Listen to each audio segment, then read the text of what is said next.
Bavaria, in late March 1945, was no longer a battlefield in the traditional sense. It was the final collapsing edge of a defeated empire. German defenses on the Western Front had already begun to disintegrate under the weight of continuous Allied pressure. Entire divisions were surrendering without organized resistance. Roads were clogged with abandoned Wehrmacht vehicles, and the Luftwaffe was reduced to scattered remnants. Yet inside the Allied command structure, victory did not bring unity. It exposed fractures hidden by necessity for years. At the center stood two very different visions of how war should end. Winston Churchill, still carrying the burden of a nation that had stood alone only a few years earlier, understood that victory was no longer just military, it was political. Every river crossed and every city taken would shape Britain's place in the post-war world. For him, the Rhine was not just a geographic obstacle, it was a symbol of control, discipline, and historical continuity. Whoever managed its crossing would help define the final narrative of the war in Western Europe. On the other side was the growing influence of American operational momentum. Since 1944, the United States had transformed the battlefield with overwhelming industrial capacity, rapid mobility, and an aggressive doctrine that prioritized speed over ceremony. Within this system, General George S. Patton had become both an asset and a problem. His forces were known for pushing beyond planned objectives, outrunning supply lines, and forcing higher command to adapt after the fact. To some Allied planners, this was recklessness. To others, it was the reason German defenses were collapsing faster than expected. Opposing this approach was Field Marshal Bernard Montgomery, who represented a different philosophy entirely. His method was slow, deliberate, and meticulously coordinated. Every advance required preparation, every crossing required engineering certainty, and every success had to be controlled. To Montgomery, war was not a race, it was a structured system where discipline ensured minimal casualties. His reputation in Britain rested on this principle, and Operation Plunder was designed as its ultimate expression. But tensions were already building. American commanders increasingly viewed British operational delays as unnecessary caution, while British officers worried that American aggression risked destabilizing strategy. SHAEF meetings became less about shared victory and more about managing competing styles of warfare. Eisenhower's role as supreme commander was to hold this fragile balance together. Churchill, positioned between political leadership and dependence on the United States, observed this divide with concern. Britain's global influence had already been diminished by years of total war, and he knew the final phase would determine how much of that influence could be preserved. Then came the moment that disrupted everything. Reports circulated that Patton's forces had crossed the Rhine earlier than expected, not as part of Operation Plunder, but independently, rapidly, and successfully. What should have been a unified Allied achievement suddenly became a race decided by speed. At first, confirmation was uncertain. Staff questioned the accuracy, assuming miscommunication, but intelligence soon confirmed it. American armored units had established a bridgehead across Germany's most symbolic defensive barrier before the British-led operation had even begun. Within hours, the strategic conversation changed. What had been planned as a demonstration of coordination was now judged by a different standard: who acted first, and in that shift, the balance of prestige was already moving. Operation Plunder was never intended to be just another river crossing. By March 1945, the Rhine had become the last major barrier protecting collapsing Germany, and its crossing was meant to symbolize the final phase of victory in Western Europe. For Field Marshal Bernard Montgomery, this was a carefully prepared demonstration that war could be won through coordination, engineering precision, and overwhelming control. Months of preparation shaped the operation. Engineers rehearsed bridge construction under simulated fire, supply routes were synchronized across army groups, and artillery positions were planned in exact detail to ensure continuous support. Nothing was improvised. Plunder was designed to be a model of organized Allied power at its peak. Montgomery's reputation depended on this approach. Since El Alamein, he had built his image on calculated operations with minimal risk. Supporters saw discipline and professionalism. Critics, especially among American commanders, saw excessive caution that slowed momentum. At the same time, General George S. Patton's Third Army was advancing with a very different philosophy. His doctrine emphasized speed, pressure, and immediate exploitation of enemy weakness. By mid-March, German forces in the West were already collapsing, surrendering in large numbers, losing communication, and running out of fuel. In this environment, the Rhine became less a fortified line and more a psychological barrier.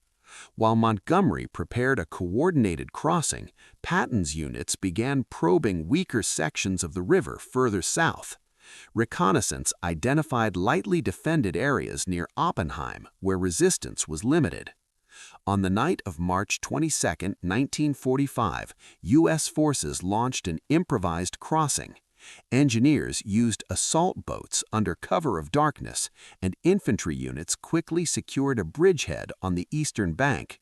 Within hours, the crossing succeeded. Militarily, it confirmed German defenses were collapsing, but operationally, it disrupted Allied planning. Operation Plunder was still scheduled as the main coordinated crossing, and now that symbolic moment had been preempted. Reports reached Allied headquarters quickly, creating confusion over whether the crossing had been authorized or improvised. Confirmation showed it was Patton's initiative, executed ahead of the main operation. For Montgomery, the issue was not only timing, but meaning. His entire doctrine relied on coordinated precision, and now a smaller, faster action risked defining the narrative of the Rhine crossing. At SHAEF headquarters, Eisenhower faced a delicate balance. Patton's success proved German defenses were failing, but highlighting it too strongly risked undermining Allied coordination between British and American forces. Churchill immediately grasped the political weight of the event. The Rhine crossing, intended as a unified achievement, now reflected two competing approaches to war, one built on planning, the other on speed. Both crossings would succeed, but the question of which one mattered more was already shaping how the final phase of the war would be remembered. In that uncertainty, Allied unity began to feel less absolute than before, as ambition and timing quietly reshaped perception. By early 1945, the Western Front had reached a stage where German resistance was collapsing into fragmented pockets rather than organized defense. Units were retreating without coordination. Fuel shortages had immobilized armor, and Allied air superiority made movement extremely dangerous by day. In this environment, speed became decisive, and General George S. Patton embodied that principle more than any other Allied commander. Patton's Third Army advanced through southern Germany with relentless momentum. His doctrine rejected delay in favor of immediate exploitation. When German lines weakened, he pushed forward without waiting for full coordination, often stretching supply lines to maintain pressure. To his supporters, this was the reason German resistance collapsed so quickly. To critics, it risked disorder within Allied planning. By March 1945, intelligence confirmed that German defenses west of the Rhine were disintegrating. The river, long considered the final defensive barrier in the West, was now more psychological than structural. While Montgomery prepared a coordinated crossing under Operation Plunder, Patton's forces identified weaker crossings further south near Oppenheim. On the night of March 22, U.S. infantry units crossed the Rhine using assault boats under limited visibility. Engineers quickly established a bridgehead on the eastern bank despite scattered resistance. Within hours, the crossing succeeded, and American forces secured a foothold inside German territory. Militarily, the event confirmed what Allied intelligence already suspected. The German army could no longer defend the Rhine line effectively. However, the timing created an unexpected operational and political problem. Operation Plunder was still scheduled as the main Allied crossing, designed to demonstrate synchronized strength under Montgomery's direction. Patton's action changed that narrative. It was not planned as a symbolic event, yet it occurred first, altering how the final phase of the campaign would be perceived. SHAEF headquarters initially treated the reports with caution, verifying whether the crossing was temporary or fully established. Confirmation soon showed it was successful and sustained. Now, Eisenhower faced a delicate command issue. Patton's success could not be ignored, as it reflected the collapsing state of German defenses and the effectiveness of aggressive exploitation. At the same time, emphasizing it too strongly risked undermining Allied coordination, particularly between British and American forces. Within Montgomery's framework, the situation was equally complex. His doctrine depended on precision, timing, and unified execution. Although Operation Plunder had not yet begun, its planned symbolic impact was already being measured against an independent action that had occurred earlier and faster. Churchill observed the development through reports and understood its political implications. Britain's role in shaping the final narrative of the war was increasingly shared with American initiative. The Rhine crossing, intended as a unified Allied demonstration, now reflected competing approaches, coordinated planning versus rapid exploitation. Both crossings would ultimately succeed, but Patton's early success ensured that perception of momentum had already shifted. In that shift, Allied unity remained intact militarily, but its narrative of control and prestige had begun to subtly change. The report reached Churchill's circle in a form that was almost too simple to carry its weight. Patton had crossed the Rhine earlier, faster, and independently. In London, where every detail of the final campaign was watched closely, the meaning was immediately clear. It was not just another advance, it was a disruption of timing, and in war, timing shapes legacy. By March 1945, Churchill already operated in a world where British military dominance was no longer assured. The United States provided most manpower, equipment, and mobility on the Western Front. Britain's role remained vital, but increasingly centered on coordination rather than initiative.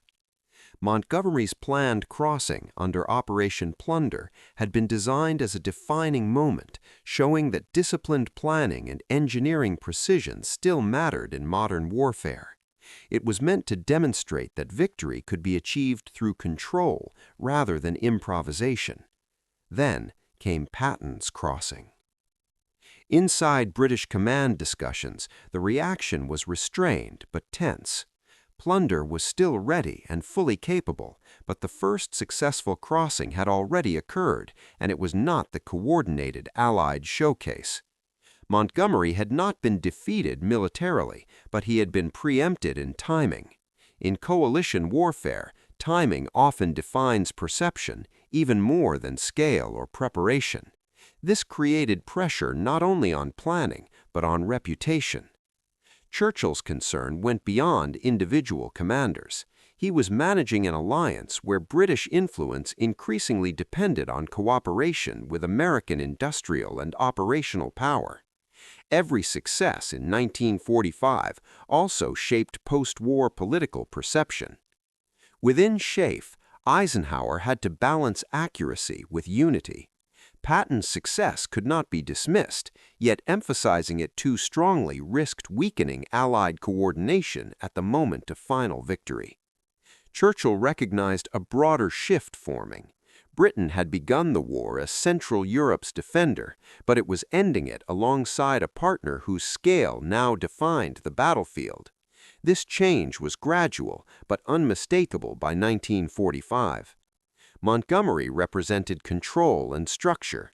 Patton represented speed and momentum. In the final phase of the war, only one of these approaches seemed to set the pace of events. As the Rhine crossings were absorbed into official reports, Churchill understood that history would remember sequence and symbolism more than technical detail. Plunder remained a major coordinated success, but the earlier crossing had already reshaped perception. By the time Operation Plunder fully unfolded, the war in the West was nearly over. Yet within Allied command, a quieter transition had already occurred, one defined not by conflict, but by shifting momentum and recognition of changing power. The final months revealed how rapidly influence could move between allies once victory was certain, and how fragile prestige becomes when measured against speed. By late March 1945, the German state was no longer fighting as a coherent military machine. What remained of its armed forces was a patchwork of exhausted units, retreating formations, and isolated pockets of resistance. The collapse was visible not only on maps, but in the behavior of the battlefield itself: abandoned vehicles clogging roads, destroyed bridges never rebuilt, and soldiers surrendering in groups that once would have fought to the last man. The Rhine, once considered an unbreakable defensive barrier, had become a symbolic line more than a practical one. Across the river, Allied forces were no longer asking whether Germany would fall, but how quickly and under whose operational narrative the final phase would be remembered. The crossings of the Rhine had already taken place in multiple forms. Montgomery's Operation Plunder represented the carefully structured, large-scale demonstration of coordinated Allied power. Patton's earlier crossing represented speed, initiative, and the ability to exploit collapse before it could stabilize. Militarily, both achievements confirmed the same reality. German resistance west of the Rhine was finished, but history was no longer being shaped by military necessity alone. It was being shaped by perception, timing, and symbolism. In the final stages of war, the question of who did it first often carries more weight than how it was done. Within Allied command, Eisenhower faced the task of unifying these parallel narratives. The strength of the coalition depended on presenting victory as shared and coordinated, not fragmented by competition between national doctrines.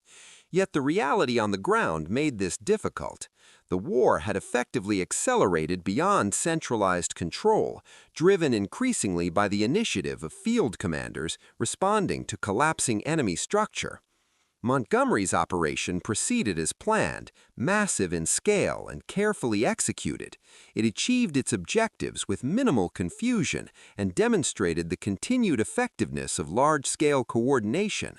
However, it could not reclaim the symbolic first crossing moment that had already occurred. In military history, timing often becomes inseparable from reputation. Patton's advance, while smaller in scale and less ceremonially structured, had already established a psychological marker.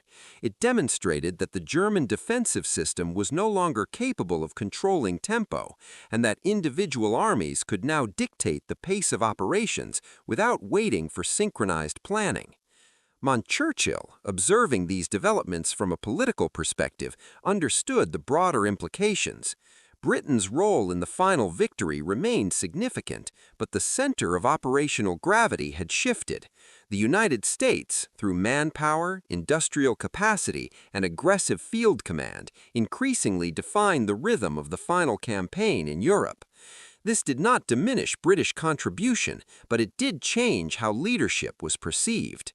Montgomery represented a method of war rooted in structure and control, while Patton represented a method rooted in speed and adaptation.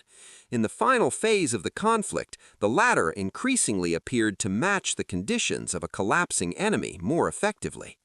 As the Western Front dissolved into rapid Allied advances deeper into Germany, the Rhine crossings became less a single defining moment and more a turning point in perception. They marked not only the physical breach of Germany's last major barrier in the West, but also the final stage in the evolution of Allied command dynamics. By the time Berlin was within reach, the outcome of the war was no longer in question.